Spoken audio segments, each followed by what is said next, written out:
Hey, Hal here.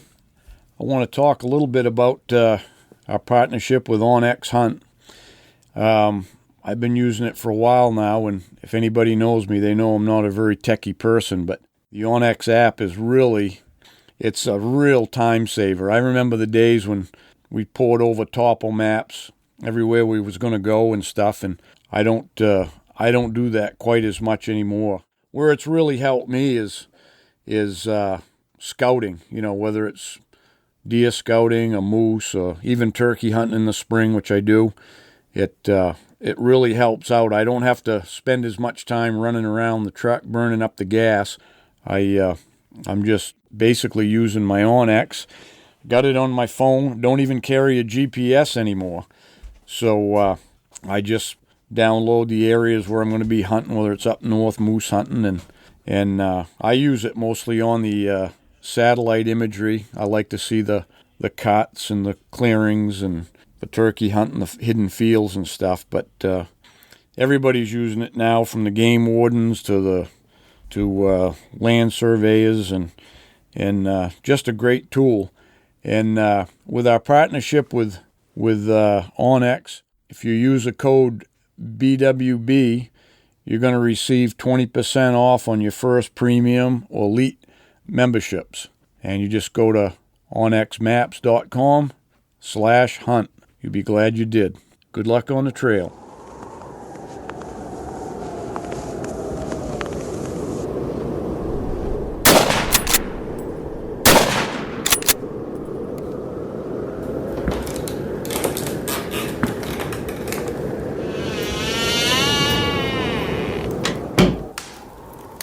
This is the Big Woods Bucks Podcast. Come explore the big woods and timber in North America with your host, Maine Master Guide and deer tracking expert Hal Blood.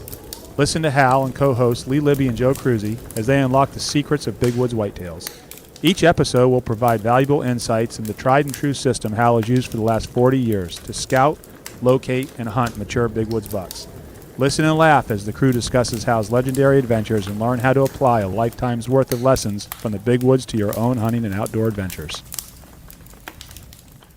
Welcome to the Big Woods Bucks Podcast. I'm your host, Hal Blood, sitting down here at Parliam Lodge again with my co-host, Joe Cruzy. Hello. And a special guest here, Leon Libby. Howdy. Yeah, we drug him out of Rangeley finally there and got him on. And we got Mikey Stevens here, too. Yeah, good morning, everybody. Yeah. You see that probation and parole car out front, Lib? What's up with that? Oh, to tell you the truth, the future wife got up this morning and said, we got a bunch of wedding stuff to do. And I'm like, shit, I got to go do a podcast. He beat me here this morning. He did? Yeah, he was sitting here in the parking lot when I showed up. Yeah, I called Hal and I said, hey, I'm coming over. Let's do a podcast. Yeah. He came last night, Joe. Yeah. Yeah. Yeah, it was. I got your invitation sitting on my counter at home, and kind of upsetting that we can't make it. Yeah. That's the way it it's works all right. sometimes. I had to ask him about it. It's steak and lobster, and you eat a lot, so I'm good. Yeah. I was probably that name that they're going down the list, and they're like, well, we got to invite them. It would be rude if we didn't, but maybe they won't be able to come. I keyed in on the dress code for the reception. It says cocktail attire. I didn't know if that was a tuxedo or what the hell it was. Well, whatever you Jackman want. cocktail attire is different. Whatever you want. Wear your What is that exactly, Lib? Lacrosse Over boots. there in Rangeley. Oh, I cocktail think attire. it's a jacket. Oh, is it? Yeah. But you come, whatever. I don't care. Show up bare ass. We ought to show up Won't with matter. I bet there'll I'm be sure some Chrissy bare would ass appreciate ones by 9 o'clock. What do you bet? Oh, man. Oh, yeah. Yeah. Well, that's going to be fun. That's only, that's a month and a half. I got the countdown today. I think it was 51 days or something like that. 52 days, whatever. I got shit to do. Yeah, you're going to get married. That's what you got to do. Wow, the worst part is we're getting married 50 feet from the house at the grandfather's property. So, I got to finish the house. Yeah. So, What are you doing over here? well, I didn't want to talk about wedding stuff today. So, Okay. here I am talking about wedding stuff. Yeah, we kind of roped you into that We one. did. I was going to bring this to you before, but we did get you a little gift. Oh, Yeah. We got your name put on the side of it. nice. Yeah. I want a picture. I want a picture of that. Yeah, we'll post a picture of that with this podcast. It's Captain Badley. I know it's cursive, so it's. Yeah. Yeah. Thank you very much. He's got his white captain's hat. It says Captain Badley on the side of it. You know, I got a cannon at the house, and I was going to buy some cigars before I lit it off, because anybody that lights off a cannon with a 2-inch diameter ball ought to have a cigar, and now I got a hat. Yeah. Yeah. I'm going to look good. Yeah. Little scotch. Folks can't see this hat that we see right now, and I don't know, It looks like the skipper on Gilligan's Island. That's I don't right. know. I expected YMCA to start breaking out on the speakers here. I'm assuming since I haven't heard about the maiden voyage that it hasn't been on the maiden voyage yet. The boat that you screwed me out of? Uh-oh. Just kidding. No. Into. So I bought this beautiful boat from Joe. Actually, we traded. Hope that snowmobile runs good, but I got this 1964. Actually, you should hope it blows up. So just so you know, we're 6,100 into the new motor right now.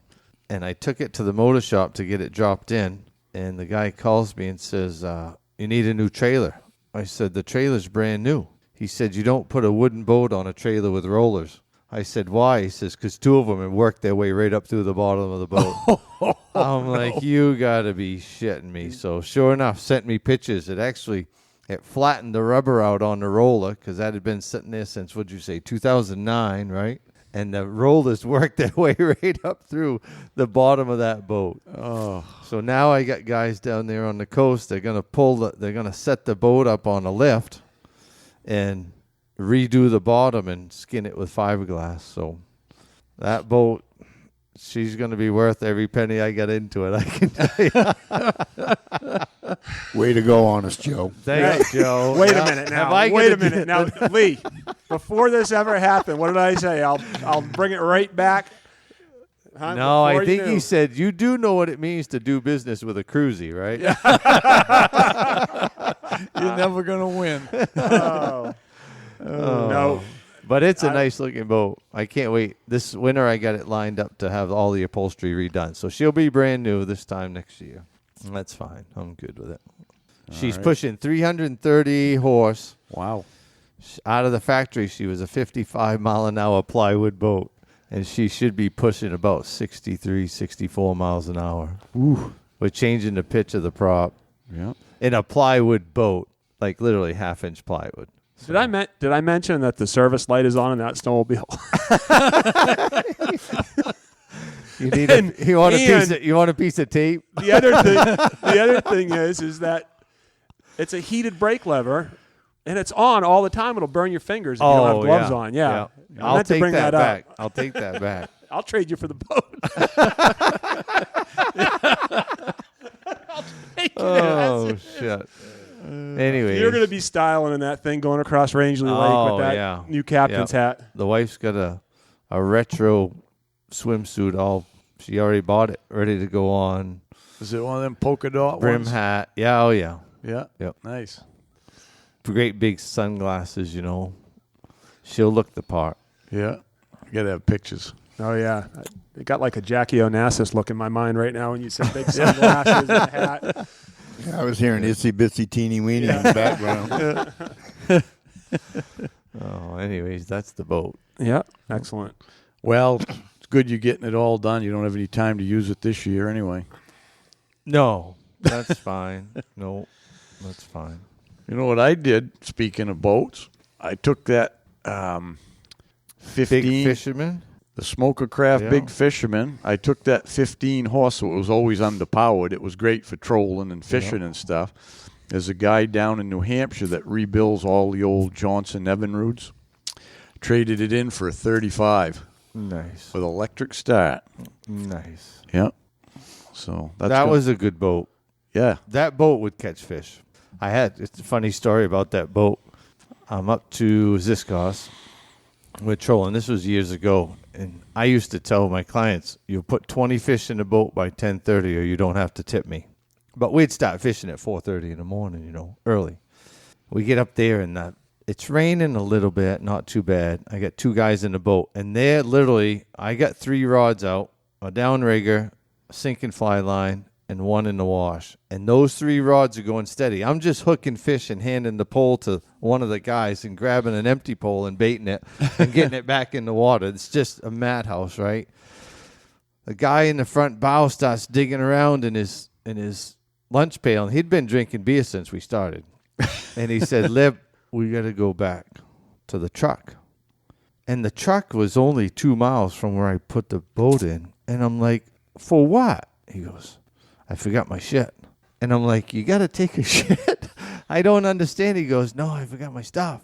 And I'm like, we're catching fish. What could be more important? He goes, dude, my weed's in the truck. Oh, jeez. And I'm like, okay, like this isn't exciting enough, right? You need to calm your nerves or something. I don't know. So I'm like, well, let's get reeled up, get all the lines in. After we catch a fish on every line, we'll just reel it in. I'll motor up to the truck. He goes, no, it's not in your truck. It's in mine. And I'm like, well, your truck's an aquatic. He goes, looks like it's time to wrap it up. I'm like, you gotta be kidding me. And we did. They were paying me. We were in the truck by 7:30 headed back to town. Yeah, crazy. But that boat would catch fish because that at an idle would go about 1 mile an hour and it was a nice boat. He just didn't want to tip you. Yeah, oh yeah, that's fine. You imagine being at a point when you're going to give up fishing because you need to smoke some. Well, they thought they were on vacation and yeah, crazy. I don't know. Yep. Yeah. How do you transition from that, Hal? Yeah, really. That's Oh, the first. well. Let's go back to the wedding. Well, this is the first podcast since the moose drawing, isn't it? Yep. Yep. Yeah, it is. So congratulations to all you people going moose hunting this year. Yep. And they upped the permits a little bit again this year, so there's a few more hunters going, and then they upped them way up for the cows and that special zones there. So That's going to be interesting. yeah. The Zone 4 hunt. There's 550, I think, Cows? hunts Yeah. in Zone 4. In half of Zone 4 over 3 weeks. They're spreading them out, which is good. It's going to be the Wild West up there. No, because they're spread out. It's like 100 and something a week, Yeah, I think 1 week it's 150, but generally it's 100. Yeah. And your 2 tiers, you got a northern tier and a southern tier on the 4 thing anyway. Mike, we ought to go out and set up a makeshift bar. Maybe a chrome pole in the middle of the tent. Be like the Old West. It's nice to have you back, Lee. Yeah. We need someone to come up with good creative ideas. Yeah. I can see it. What think would we name it? We had that idea one other time and it got shot About down. every time we go up north. Geez, there ought to be a bar up here with strippers. Yeah. Oh, shit. In the big Allenack, the guides tent, remember there was 2 chrome poles in that one? Yeah. I don't think they ever saw much action, but Well, when you were there, they did. I know over the years. What was that cook's name again that year? Yeah, I just got Mike just filled me in all the talk that's going on with the other guides since both my kids drew tags, so I'm going to be up in Zone 1, and all the other guys are going to be in Zone 4. So there's already been a memo put out that they're all bringing more beer. Yeah. It's not very No doubt. professional, Mike. Joe, I said that in secret. I didn't think. Confidence? And then what do you Yeah. do? You Now put it the on the world podcast. Well, All the other guides are going to be against me now. yeah, you spilled the beans. I'll let you duke it out with Eric and Matt. That's okay. Yeah. Well, so anyway, that'll be a good hunt. Hopefully there's good weather for it. Yeah, it's been crazy demand this year for people to guide. It seems like more, and I don't know if it's just maybe the increased tags or maybe people. I think it's people. There's a lot of residents that get guides now because it's a once in a lifetime draw. I mean, yeah, there's a lot of people that've been drawn 2, 3, 4 times. I get that, but for most people, they probably feel like they got one shot at it, and they better get a guide because the days of riding around the roads there and shooting anything decent's long gone by, Yeah. So Still the best deal as far as the moose hunt. Anywhere you go. Oh, absolutely. And people, they're going to spend a couple grand anyway. You know, some people, they're spending a couple of grand and they're really not spending it in the right way sometimes. And you go with a guide and, you know, especially us, and, you know, you get your money's worth. I don't think people realize how much time we put into pre-scouting. Yeah. Like, you don't just show up and I pick you up and take you in the woods and hope for the best. Like, we always have one or two picked out for that first morning to try to get in there and get them. Yep. Cameras, I don't know how many cameras we put out now. We've lost track, huh? It's crazy. Yeah, it's fine. Mine always get stolen. Yeah, These other guys, I don't understand. These other guys, they put out like 20 cameras, they go back with 20 cameras. I put out 15, I go back with like 6. Because you forget where you put them all, maybe? It's coming to that, Joe. I think that's what it is. Well, I know that's what it is because you told us it got stolen. We found it the next day. That's right, too. I forgot about that. And then there's some of us that don't put out cameras. Yeah, it's more fun. Yeah. It's just fun. Yeah. But I like the old flying days when Steve was alive. And Oh, yeah. yeah, the best one was when my buddy DeChambeau had his helicopter. You could just hover. You could count the points. That was fun. That time we went up with Steve, we flew up to Baker Lake there, and it was so windy. I didn't go on that one. Oh, you weren't on that one? No. Oh. No. I was the one, my first year, actually. Remember, we saw that 59.5-incher because we killed him. I killed him the next day. Yeah. We saw him from the air, and he had a harem of cows around him. Hal says, I think he'll be right there in the morning. He was close. He was less than a mile away. Yeah. We got him to come back.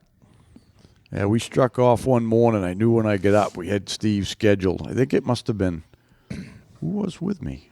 Was it you? Tommy. Was that the time that we ran out of bath bags and we said to Steve, you got any more bags? He goes, use your hat. Was that the time? I don't know, but I knew when I get up in the morning, the wind was howling. I go, it's going to be a rough trip. There was 3 of us. And Steve didn't care. You're going flying. No, yeah, I with think me, I'm not going. I think he enjoyed watching people throw up. He enjoyed watching Hal get white. I know that. We get up there, and we were almost up to Baker, and I see a moose. And I used to, if I'd see one, if I didn't see horns on it, I never even mentioned it because Steve would spin around anyway. I used to call it the pirouettes. He'd tip a wing up and he'd like corkscrew right down lower and lower. And I see this cow, and I never even mentioned it, but someone else see it. Say, oh, there's a moose right there, you know. So he started circling down, and I'm like, this ain't gonna be good. I could already tell. I didn't get sick, but I said this isn't gonna be a good trip. So then it was a cow. We take off, and we're 5 minutes from Baker Lake. And I said, Steve, you see the lake down there? He goes, yeah. I said, you land on the lake, and you let me out. And I said, you guys go do whatever you want and pick me up on the way back. I just fiddle-farted around on the shoreline because I weren't going to do that morning. Yeah. Huh. I was always fine straight ahead, and it was the weirdest thing. You know, I lobstered, I was on the ocean, never got sick. But something about that, only when he done them spirals down would do something to me. And I never threw up, but I would get so disorientated. I'd get hot, you know, and felt bad, but I never did throw up doing it. But it wasn't any fun. Yeah. Yeah. So they went, looked around, picked me up, and we flew back. Steve got a little enjoyment out of that, tipping that wing and doing that. Oh yeah. He did. I know he did. Yeah. Come around the end of Johnson Mountain one morning, and I bet that plane, it felt like it dropped 500 feet. Oh. It probably was 50. Yeah. But, bang, that was it. That's a bad spot right around Johnson because you get that wind out of the north, and it's actually the wind coming over Coburn is what's getting you, and it's those downdrafts. Yeah. And you got to be careful in that. I'll tell you, because the problem is that area is loaded with moose, is that whole Coburn Mountain area, you know, and so you're always spotting moose there, but you got to be careful if you're flying it. At least I was. The east end of Bald Mountain was always bad, too. We used to cut across the east side there, and that wind coming down the whole length of the mountain, that was bad. Used to do the same thing, drop, boom, boom. Because, it just went 200 feet at a time or 100 feet at a time or something. It's crazy. So, but anyways, it'll be fun. Planning for Alaska a little bit. Yeah. You called, I saw you got the sat phone stuff done. How'd you know? You I keeping know. Keeping an eye on me?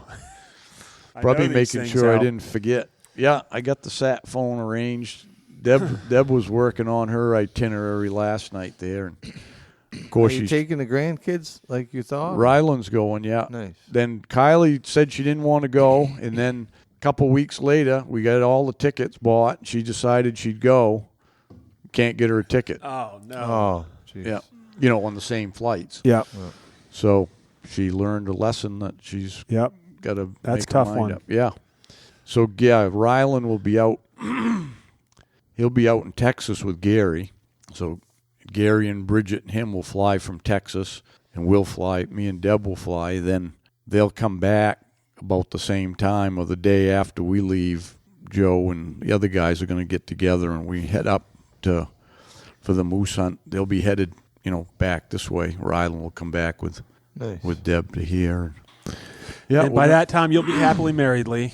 Yeah. Well, that's the reason I couldn't go on that hunt was Yeah. it's like 2 weeks after I get married. So instead, I decided I'd go to Iowa and deer hunt. So Iowa. yeah, I haven't got the dates figured out, but You going to sit in a tree stand out there?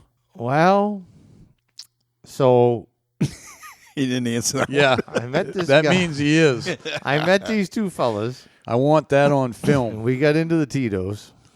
And next thing you know, they got 1,500 acres in Iowa, and with the motto that Brown is down.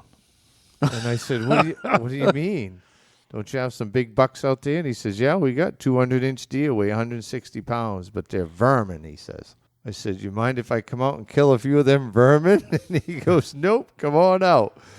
So we hung out for a little bit there, and they went back home and they called and said, if you want to come out, you're more than welcome to, because the first 100 yards of our cornfields are destroyed. Yeah, just can't shoot enough of them. So you can shoot smoothbore down there. So I don't know what I'm going to take for a gun, but Smoothbore. yeah, shotgun or smoothbore rifle. Like, Never heard of a smoothbore rifle. well, what's a 4570 Straight wall case. straight wall case? Yeah, that's They a new called it law. Smoothbore. Yeah, it ain't. It's you can use a 45-70. Yeah. It's a straight wall case on the rifles. It used to be shotguns only out there. Yeah. And they just changed it. Yeah, they called it smoothbore. I'm like, okay, I'll figure it out. But Yeah. so that'd be fun. They sent out a whole bunch of deer meat. They process it right there themselves, and Yeah. that deer tastes different than our deer. Oh, yeah. I mean, it's Yeah. just corn fed. Yeah. Cattle. I don't think they're as good, really, to tell you the truth. Really, I don't think they're bad.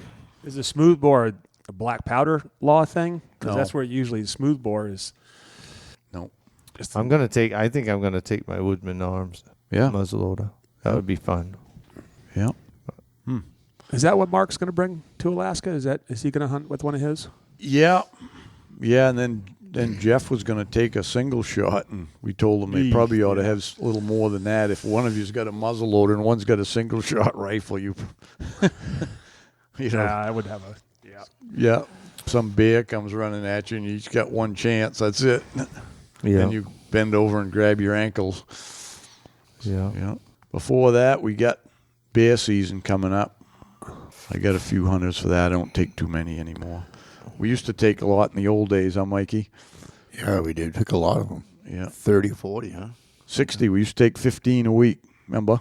60 was sometimes? Holy Yeah. cow. We started out lower than that, but in the heyday there, we would take 15 a week. And then when we did the remote hunt, we had, what'd you take in there? 5, I think, at the most. 5 or 6, yeah. That was No, all. not 6. No? I never would take 6. It was 5.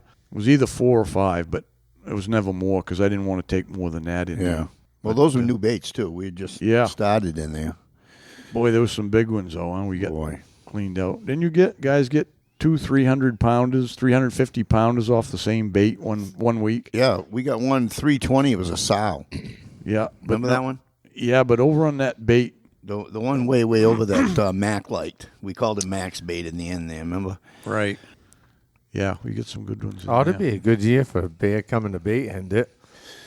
I don't know. You know what? Should be gone by. Everybody throws that out there this time of year, and I mean, you know, I don't put no stock in that. I wait till September and you go with what you got, because I mean, you know, we can look at it and say, yeah, there's no mountain ash, there's no this, there's no that, but when the season comes, it does its own thing, you know. I just think everything's early because it's so dry. Like the blueberries are already starting to come out. Yeah.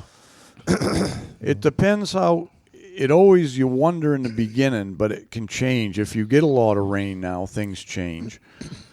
But last year there wasn't really a lot of feed, and it was kind of strange. They started out good, and then like the second week it all died down. It was like they went on a walkabout, and then they started picking back up again the third week.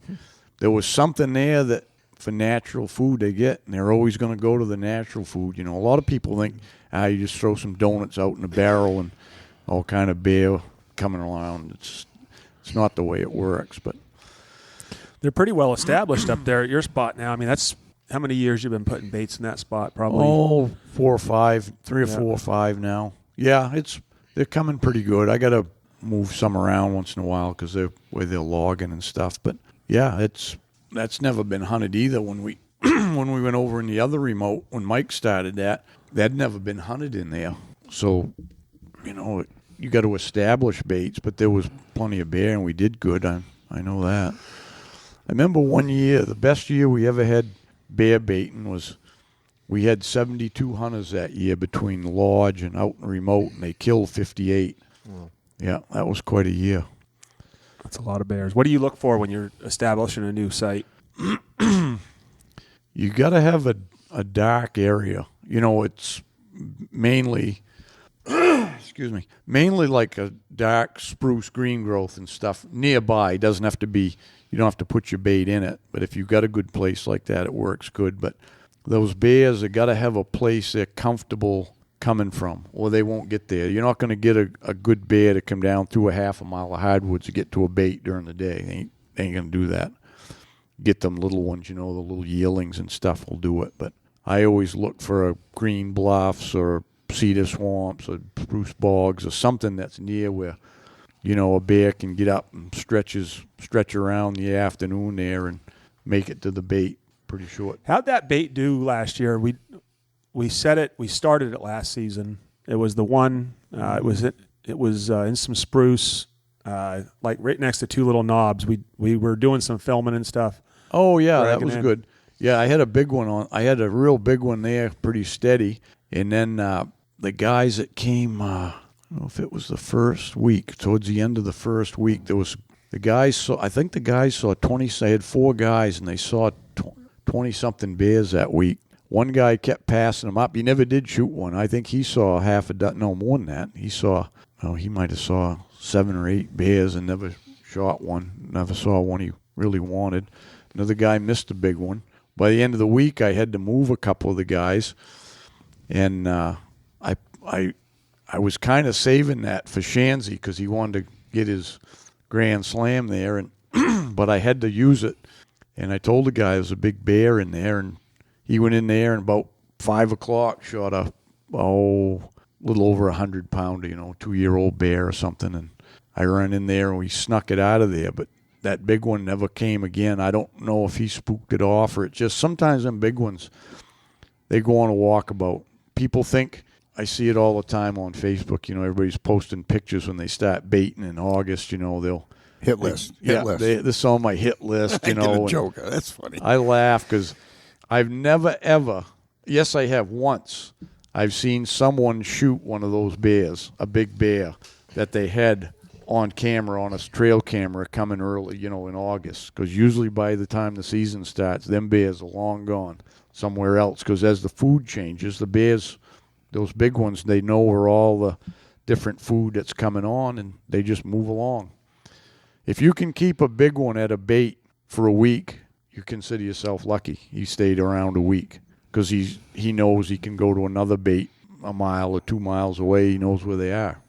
Yeah. That's, people, they obviously have been hitting us with bear stuff lately. That's one of the reasons we're talking about it. But like Hal just kind of almost said it. In your baits, you gotta have bears coming. You don't want a bear or maybe a sow or cub. You want bears coming. That's the key, and that's what divides the good outfitters from guys that are just throwing donuts in the woods. It's keeping lots of bears coming, feeding the bears. I see these guys with barrows hanging in the trees and trapezes and all this stuff. But how foolish is dead that? Fish? Yeah, but how foolish is that? I got a dozen mackerel in a bag. Who the freak's going to come to that? No, that's I mean, there's no. You want to feed the bears. Don't make it hard for them to get to the stuff. You want them to walk in and eat it. These guys got holes in them, and folks, that doesn't make any sense. Feed the bears. You want them to come back every night.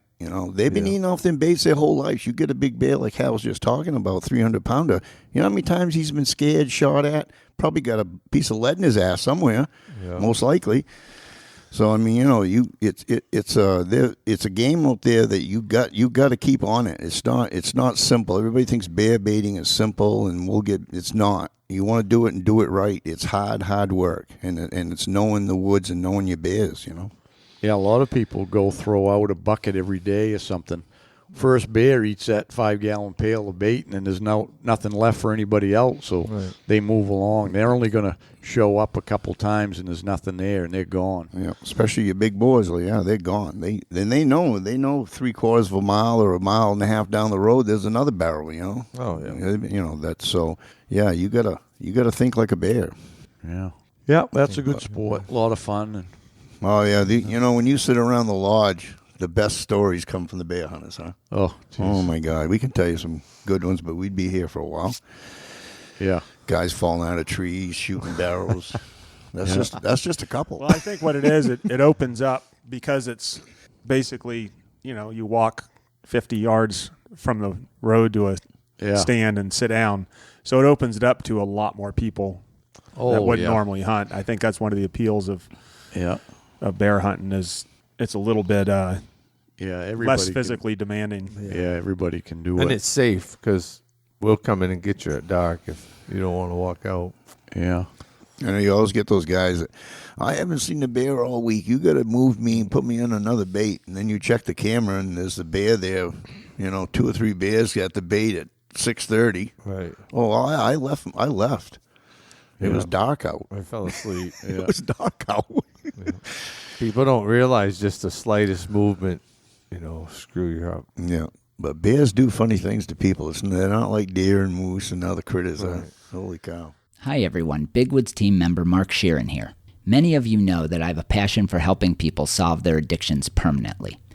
As a matter of fact, me and my team have spent the last 31 years helping more than 20,000 people move on from their addictions.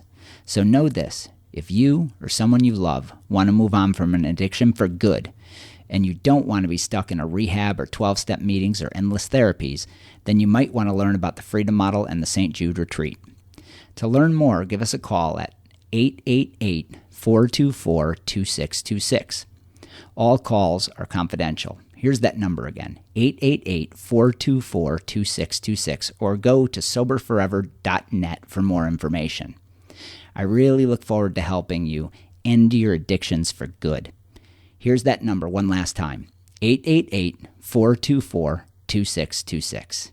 Take care. Hey, Hal here. Hey, one thing I realized as I was getting older is when I was younger, I never really planned for retirement. And so my client for the last couple of years, Jerry Smith, had been talking to me about it a little bit. And I don't know when I'm going to retire, but I definitely got to get ready for it. But Jerry owns a company called the Northern Way Wealth Management, and he's got a program he calls the Northern Way Retirement GPS, and it's a way you can plan to get your finances in order and live your best life, which means time in the woods to track down some big bucks. Because, the problem is not getting enough time in the woods for most people. And, whether it's family or other hobbies or, just financial obligations, it cuts into your hunting time. So Jerry has partnered with Dave Ramsey in his Smart Vest program where he helps folks in his process. And Jerry has partnered with us at Big Woods Bucks to offer you your very own no cost or obligation to Northern Way Retirement GPS.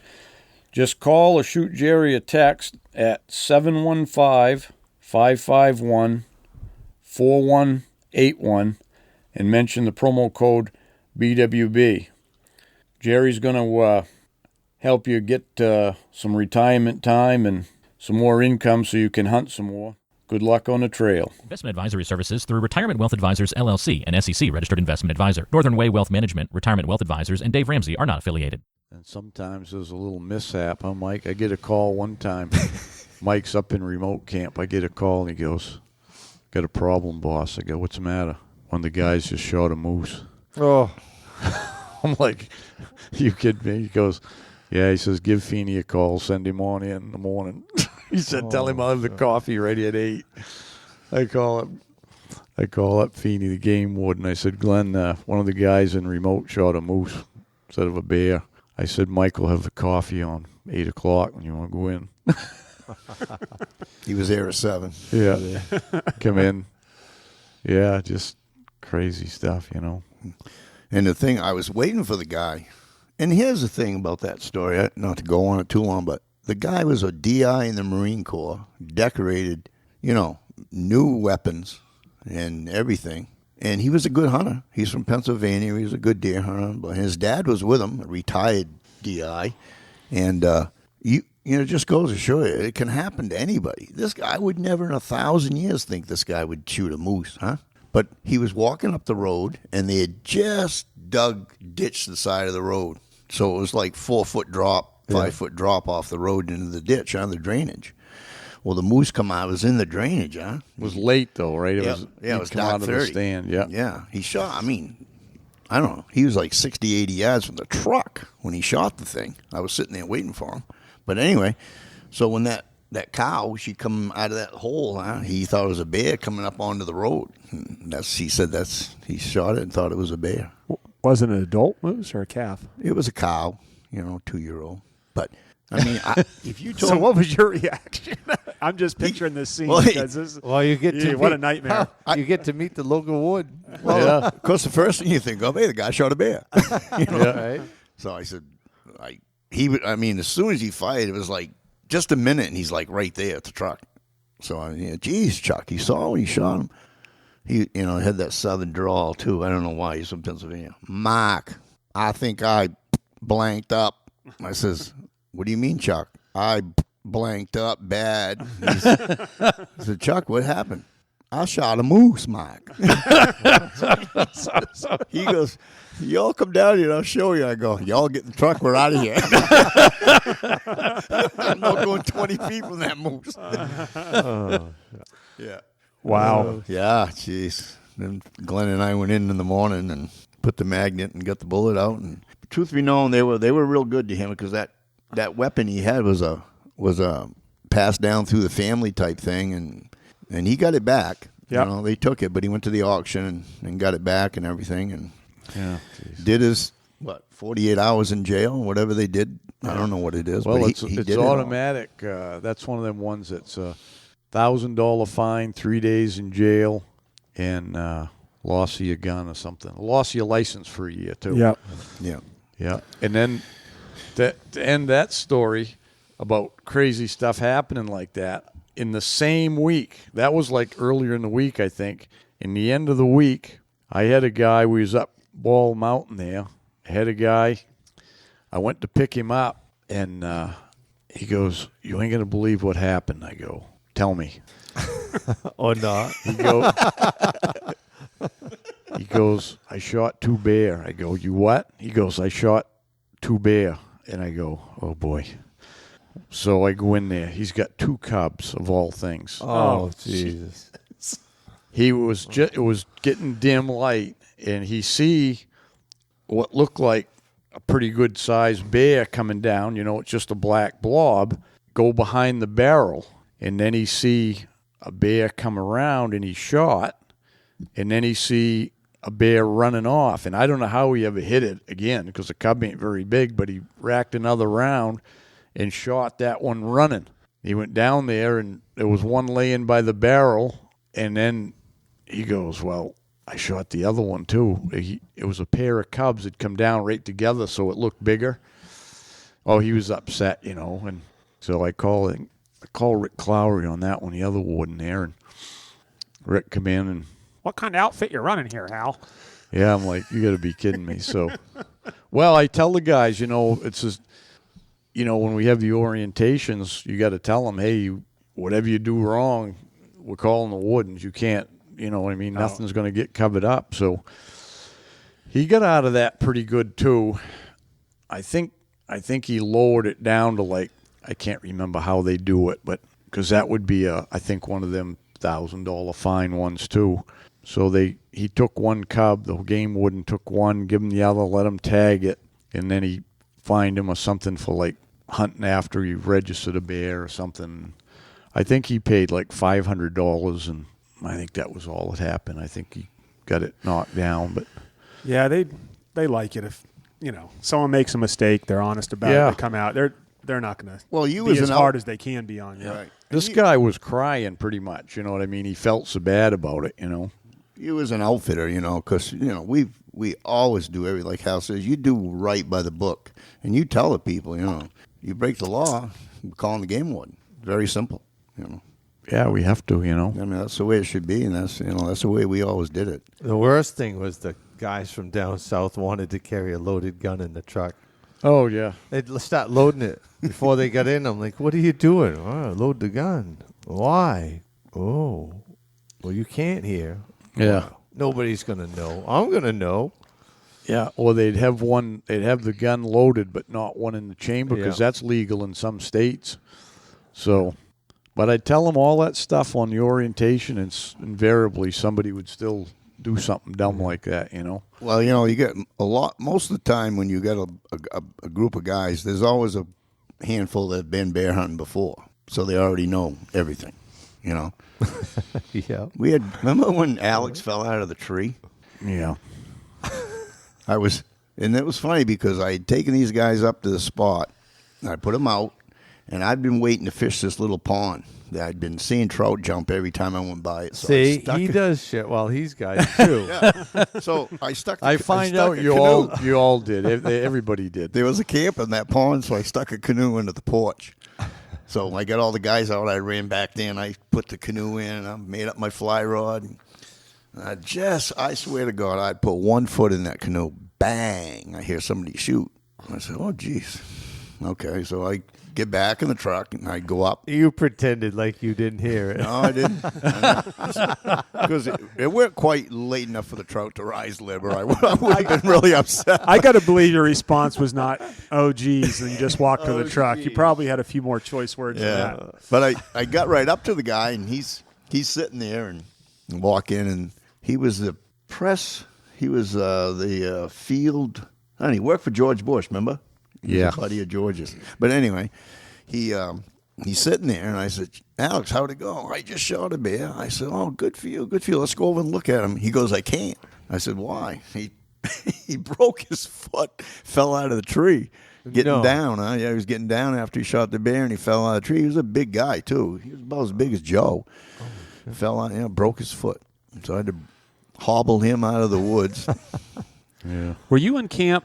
It was a moose hunt 4 or 5 years ago, I guess, when the client from New York came out of the tent. We just got set up and we got a campfire going, and everyone's kind of sitting around and getting to know the guides and clients and everyone. And he comes walking out with this like a 12 gauge, like a short and barrel, home protection 12 gauge, and he wants to show off his gun, and he pulls it out, and Kelvin's there. He was guiding, and Kelvin says, "Let me see that thing."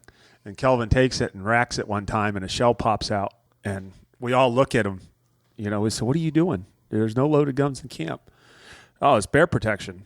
I got to keep it in my tent so I don't get attacked by bears."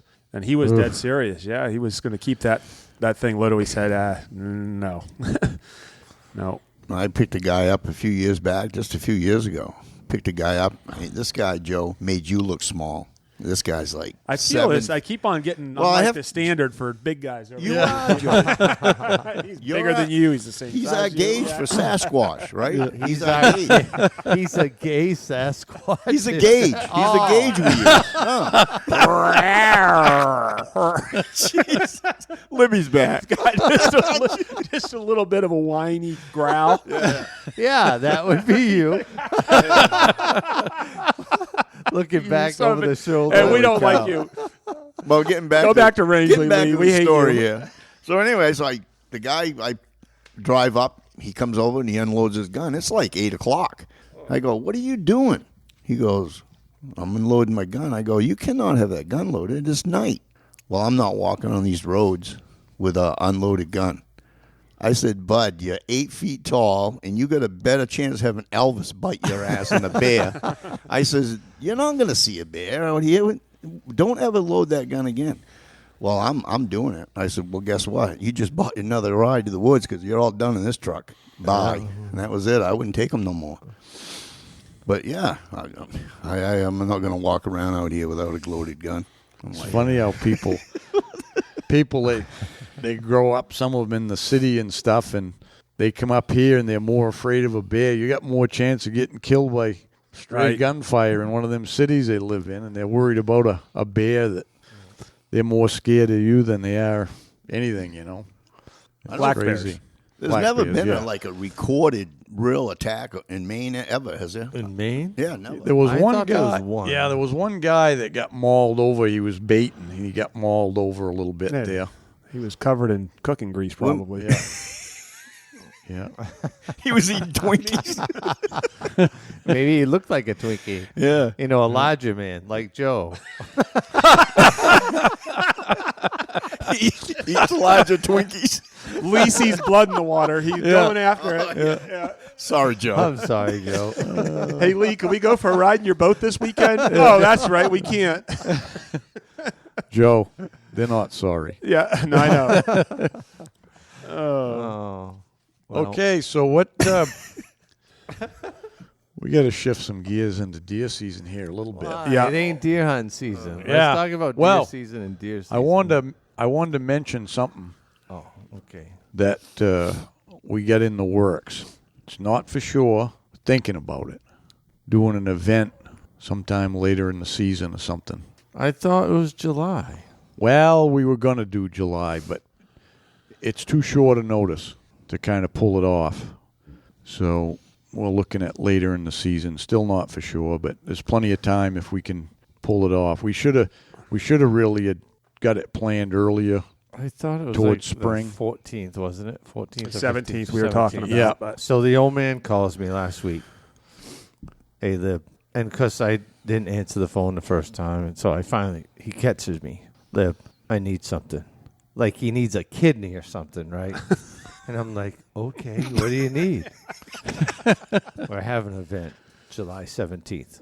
I need you to be there. I'm like, okay, no problem. Now it's not. I rearranged my whole schedule just to come over for the 7th. it was a test, Lee. Did I pass? Well, We wanted to see your level of commitment. Thought the poor guy needed a kidney. I'm like, oh no.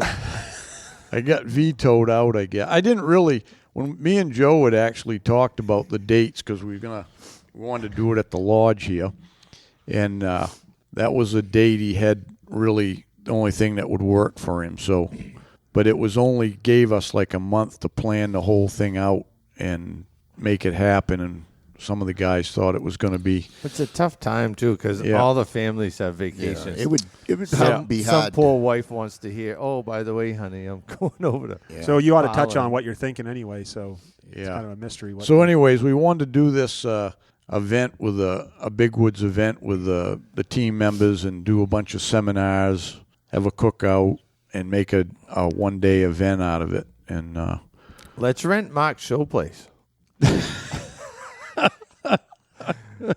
for the staff. yeah, I worked Why? there, you know.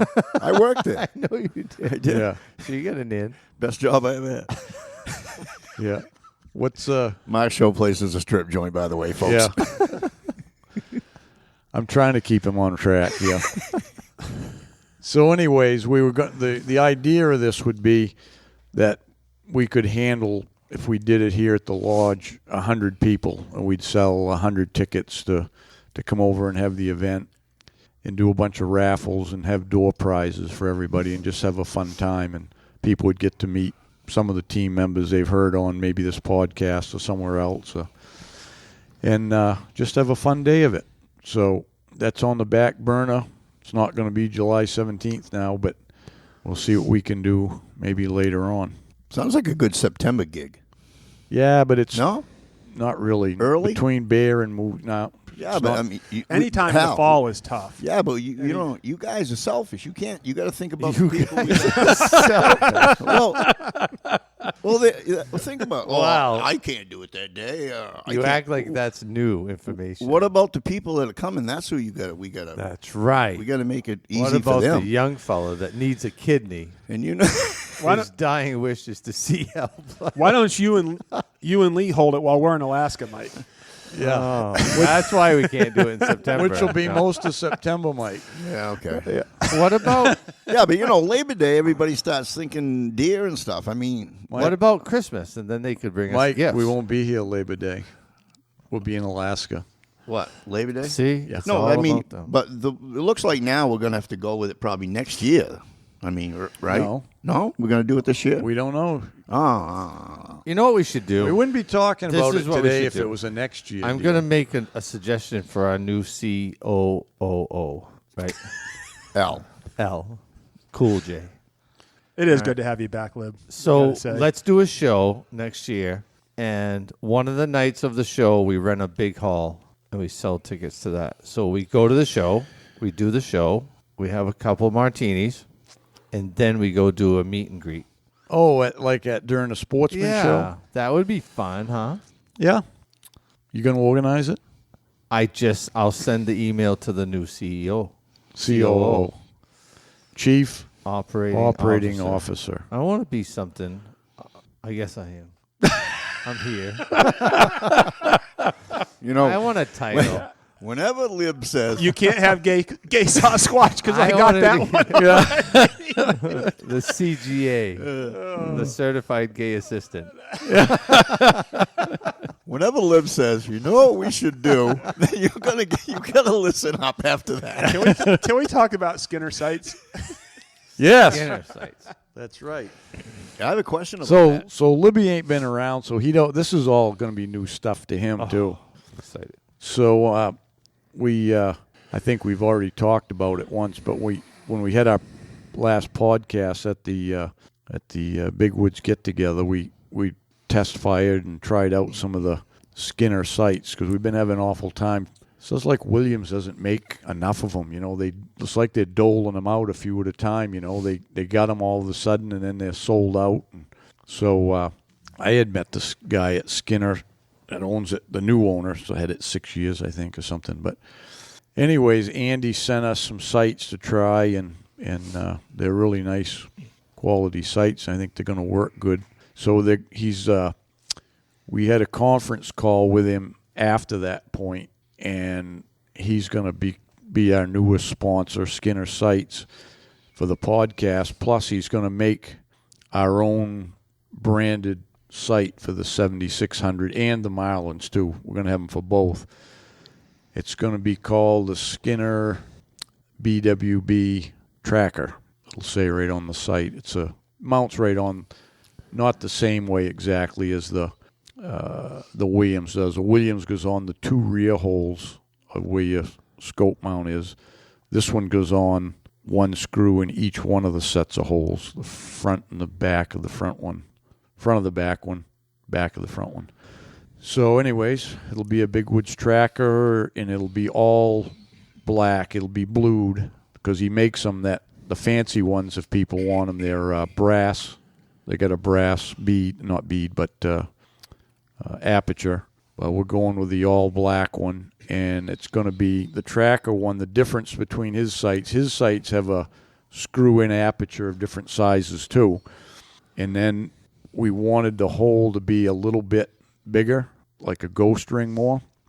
So he's going to drill out the hole, I think, to 20 thousandths, he said, which is just a hair bigger than what the Woodman Arms is in the Williams. About the same. It's all going to be splitting hairs, and it won't have an aperture. It'll just come ghost ring, like most everybody uses anyways.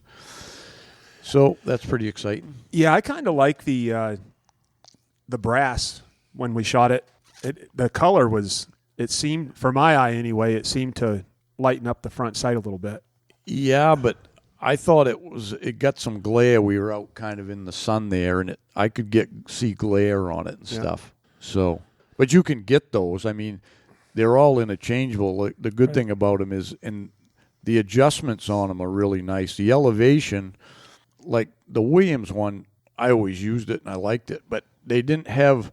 I always had to put the fingernail polish on my sight adjustments because you could, if you banged it on something, you could knock them off. The set screws never really held good.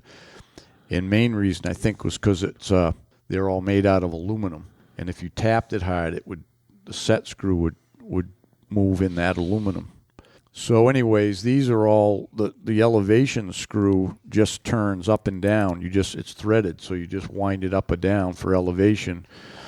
And the windage is in a dovetail, so you can't basically move it really. I mean, it's got a good set screw system, and it can't get knocked forward or back or anything. So, I had looked at Skinner sights when I tried to get Williams and I couldn't get them, and they always had them for the 7600. But on their website, when you look at it, it has all the different guns that they have sights for, and there's no choice for Remington. The Remingtons are under Express sights. That's right. And so it was confusing. I never knew they had a sight for the 7600, so I never got one. They didn't always have them. He started making them when he took the company over. Okay. 6 years ago. So, I mean, back before then, we didn't have the option. So, and I never knew that they had them for the 760, the same reason you did. And then when I asked them about it, yeah, they did. So that's why he ended up sending me the ones we could try out. So, yeah, a lot of guys were asking, well, what's the difference between a Skinner and a Williams? The first thing I would say is that you'll actually be able to get them. Yeah. Is the most important thing, I mean, that's the challenge that we've had with Williams is production. When we talked to him, he guaranteed the production would be no problem. So we're gonna sell them ourselves, the tracker ones. So we'll get him in. We'll make an order with him. We'll get those in and sell them right off the website and stuff. And he said there'll be no problem with a shortage of them. So yeah, the one that fits the Marlin there, will that fit the 94 too? No, but he makes one for it. He does. Oh. Well, wait a minute. I take that back. The 94 has a top ejection, and I don't know if he makes one. I don't think he does. He makes them for all the Marlins, and matter of fact, some of the model Marlins, they came with the Skinner sight on it when you bought them. And he makes them for like some of the Rugers, some of the Brownings. He makes a lot of different ones. It's not just a Marlin now Remington one, but so you can get for the Remingtons, at least you can get both 760, 7600 because they're different size screws, and of course the 742s and the 7400. So you can get them for those. So yeah, I got one. I'm going to put one on. I've got a 1895 Marlin is what I'm bringing out to Alaska. It's a 450 Marlin is what I'm going to use. So he's sending me a peep for that. So I'm gonna shoot mine with a peep, and Shanzy's bringing. We've also got a deal with Trigicon, so we're going to be bringing some Trigicon equipment to try out. So he'll have that on his. Yeah, Jason's going to have a Trigicon scope, and I'm taking my 1895 4570. I just got my sight. I haven't even looked at it yet. He just sent me a little care package with that stuff in it. So, but anyways, sounds good. It's going to be a good deal. Yep. It's kind of funny though. Everybody said you're gonna take your Williams sight off your gun, and I go, yeah, why not? And I'm one that's real. You know me. I'm resistant to change. When something's working, I don't like to change things. But I looked at it and I go, yeah, that's gonna work just fine. So yeah. I would say the other thing, just when you at first glance, is the Skinner just seems number one sleeker. It's not it seems to have a better, more fluid design, but it's just more rugged. Yeah. It's all steel. Yeah, it's ruggeder. When you look at them and hold them, just seems like better quality. Yeah. How do we get them? I got 294s. I got to get them. No, they're sold out. Can't get them. You'd have to just go on the Skinner website and see if they do make them for that. I don't know if they do or they don't. I think Chris said it was like he was doing it or he was mono or something like that. But I think the guy's probably open to doing about anything. But I know the guy that invented it or started the company was a friend of his, and he ran it for, I think he said 11 years. And then Andy bought it from him 6 years ago when he wanted to retire and stuff. So Andy bought it from him. So they've been around like 17 years or something like that. So anyway. Well, that's good stuff. Yeah. Hey, Hal here. Just want to take a minute to talk about the hunting club. And you can join by going right online at bigwoodsbucks.com. But anyways, I've got all my information is going in there. And it's a place where you can get together and look at my films, tips, writings, and all of that. And the best part is there's forums for you to communicate with, the rest of the club members, talk about Bigwood stuff and all of that. So anyways, $36 a year, cheaper than getting a Starbucks once a day. So join up and hope you see you're on there. Hey guys, Joe here. Wanted to take a few minutes to talk about Lake Parliam Lodge. We're a 4-season lodge located just south of Jackman. We've got cabins, lodge rooms, mini lodge. We're a big snowmobile destination in the winter, full restaurant, bar, all the amenities that you need for your trip. Open obviously through the summer, right on the lake. Kayaks, canoes, all included with the cabin. We also do a lot of weddings, so if you're looking for a destination wedding, we can do a wedding up to 200 people. And, of course, we've got our hunting season, moose season, deer season. So check us out. We're at lakeparlinlodge.com. I'm in a 3-year drought. Yeah, what's up with it? I haven't shot a buck for 3 years. What's up with that? Right, really? Well, you let them all go. I let that one go, that Monday muzzleloader. That tortured me. God got me. Said you never should have let that one go, and I haven't seen one since. I mean, a shooter anyway. Yeah. Saw a bunch of little ones last year, but so I'm in a drought. I got to do something. I don't know. Cut my foot off, change my luck. I don't know, marry my wife's sister. I'll do anything. Marry my wife's sister. So let me tell you from experience. Here we go. You don't have to marry her.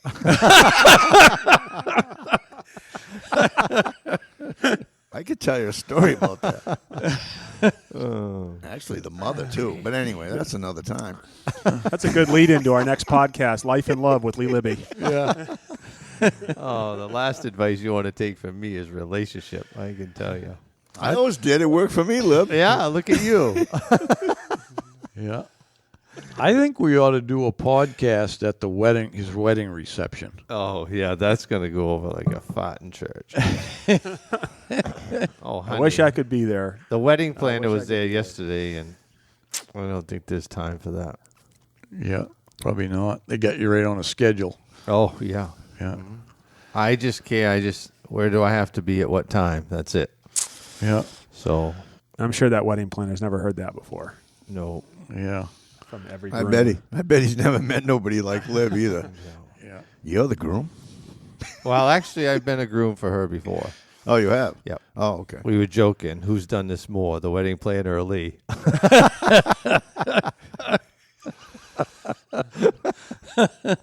She wins, obviously. No, she's a good one. Yeah. We pulled her out of retirement, so just makes it easier when somebody's done a few hundred of them, Yeah, it's like moose hunts. Yeah. They show up and tell you what to do, and Yeah. you're like, oh, yeah, that's a good idea. Yeah. It's something to be said for experience in anything, yeah. right? Yep. Yeah. I'm still trying to get a little experience, but the older you get, you gain a little more at a time. Every day. Well, there comes a time when it just, you just start going the other way, Hal. Well, I know. You're at that age, the old man. Yeah. Well, what happens is you forget about half the stuff you learned, I forget about what I did yesterday. Yeah, I can relate to that. Yeah. So, what else we got going on here? Well, the raffle's over, Oh, yeah. but we're getting ready to. That's what we got to do. That's right. Yeah. We got to wrap this up. And You'll know who won it by the time you listen to this.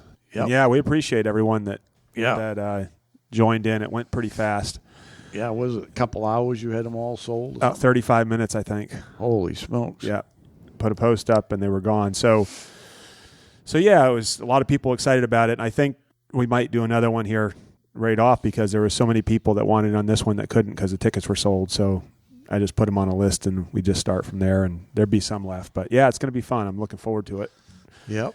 I just got an email last night I had a guy, I don't know, it was a couple podcasts ago, I mentioned I had a 7600 carbine and 35 Remington in the box there I might part with, and the guy had called me right up and wanted it, and got an email from him last night that he changed jobs and he could roll his 401k over. I guess he was going to cash it out and buy that gun, but he said he can't take it out now, so he can't buy the gun, so...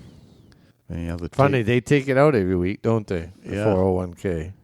Any other takers out there looking for a 35 Rem, I might be. Yeah, the old man's heartless. He'll take your retirement if you want to give it to him. Yeah. Kids' college. Yeah. Yeah. Whatever. Yeah, whatever. Yeah.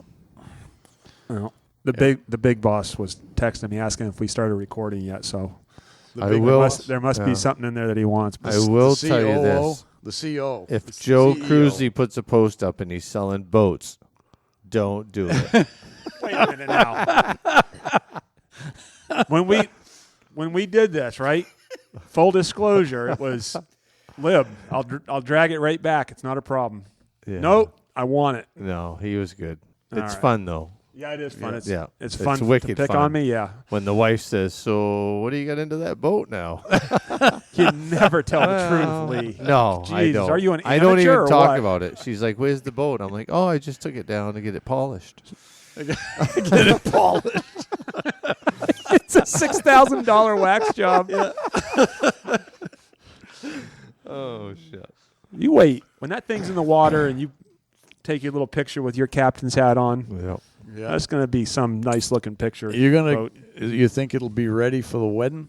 I asked him if he could have it for July 4th, and he said yes. And then he called me and said there's 2 holes in the bottom of it, so we'll see. But I got to ask you more about this. I want to hear. Find people to fix it. Just find them. Just get it done. I want it back.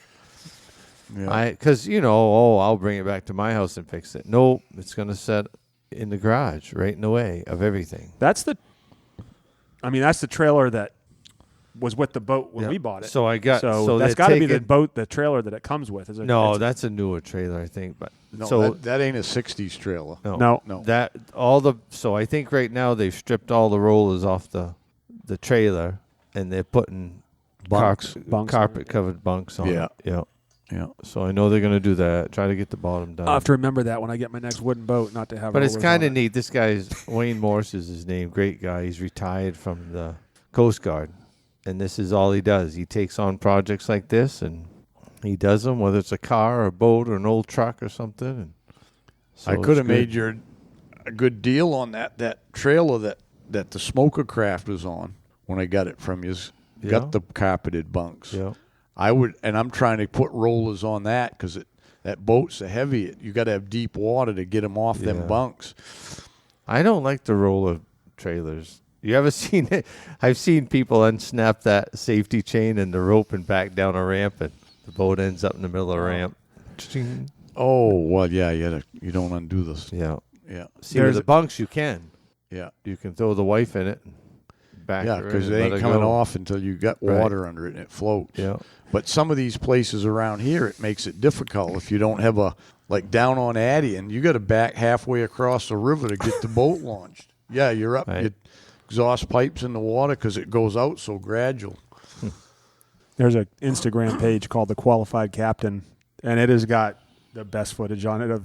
It's just nonstop things like you were talking about. Yeah. People losing their trucks in and. Yeah. Boats smashing each other, like multi-million-dollar boats hitting each other at the docks and everything. I mean, it's crazy what goes on in the boating world. What did I say? There was a couple out to Richardson last year trying to load this $150,000 Moomba.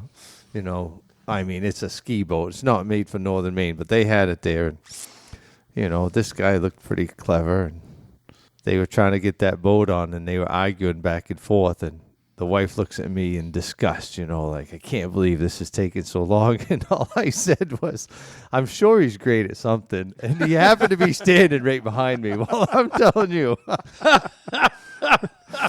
I almost ended horribly, but no, I ended up helping him get the boat on it. Because a dude does not want help from another dude loading a boat with his wife standing there. You just don't touch it. So, Yeah. but, yeah. The best is watching someone back a trailer up that doesn't know how to back one up, and you want to offer him help, but that's like you said, it goes against the code. You just got to watch him suffer. Right. Yeah. It is the code. Yeah. Yeah. Yep. The man code. Yep. Man card. Yeah. Yeah. Give me your man card for 5 minutes. Let me back this thing in the water. I've taken the man card away from guys before. They just didn't deserve it. Oh, shit. All right. Well, I guess we better wrap it up and draw them guns. And So I'll see you in another 4 or 5 podcasts. No, you'll see us in 2 I like weeks. being a special guest. Special. We may actually be over there in 2 weeks. I think That'd be nice. we can make that happen. Come on over. What do you think, boss? Can we do that? well, I don't know. I got a new lobster cooker. I can do 100 lobsters in 18 minutes. No kidding. Yep. It's cool. It's an old toolbox. A friend of mine made it into a lobster steamer. Literally 1/2 inch of water on the bottom of it. 2 big burners on the bottom. Fire them up. I did 24 lobsters and 8 pounds of steamers the other night in exactly 18 minutes. Nice. That is nice. Next podcast, lobster and steamers. Yeah. Yep. Sounds good. It does sound good. All right. Guess we're going to Rangeley. I hope he can make time for us over there. Yeah. So we're going to do it out of the new house. All right. Oh, nice. Yeah. Maybe right on the front porch. That'll be A fun. new studio. New studio. Sounds good. Well, are we leaving something out? it seems like it. Yeah, it does, don't it? I'd like to thank Tide. No, the sponsors. What about Onyx? They still sponsor us? Yeah. That's cool. I'm glad. My thing still works. So. I figure they must be. I bought the phone just for the Onyx. You did? Yeah, I had to get rid of my flip phone so I could have Onyx. jeez. Yeah. I That's a love big that. one too, Mike. Joe showed me how to do the maps offline and everything. I'm an expert on that now. You are? Yeah, I haven't got lost for 2 years. I just got an email from them yesterday. When I got out of the woods, there was an email, and they just come out with some new things for it. One of them is a 3D. You can look at it in 3D now. And then they have another one that's called a crop something if you're in the farm country, and it tells you on the Onyx what crop they planted in this field. No It's way. 80% accurate. Yeah. Yeah. There's soybeans in this field and corn in this field. You can check that property you're going to in Iowa, Lee, and see what they're growing. Look at that. I don't. I just ask them, hey, it's just corn. Good guys. Yeah. When are you going? Well, we got to get the dates down because they want to go I think it's December out thinking there. about they hunt. pheasant hunting first. It's only a 1 week season of 10 days, isn't it? Is it? I think Sure. it's short out there, if I remember right. I guess it's not a lot of people get invited, but evidently they thought the GAG or CGA was qualified to come out. Yep, sounds good. So, yeah, anyway, yep. So, make sure you support our sponsors. That's what keeps us going. So, my newest one, again, is Skinner, get Onyx, Woodman Arms. Jerry. I'm going to start a new. I'm going to Jerry's start a new North. kitchen cabinet company. I'll sponsor you. Okay. Yep. We got Northway Financial GPS with Jerry. And there's a couple more that are in the works coming on. How are we doing on the green, the wool thing anyway? Well, No that's one's- the end of the next podcast. Yeah, Till next time. Okay. that's a sore subject. Oh, it is? Oh, all right. Well, we got it up on the lift, and we're working on it. Got the screwdrivers and wrenches going. We're They working got on me it. over in. You know what your dad used to say, Hal, to you when you'd be under the truck screaming and swearing trying to fix something? He goes, Hal, take it to somebody that knows what they're doing. He'd say that to Hal, I'd laugh for a half an hour. That was the funniest thing. And they always manage to scab them together. Dad was the best, huh? Hal left us home to babysit his raccoons. The first thing he does is shoo them outdoors.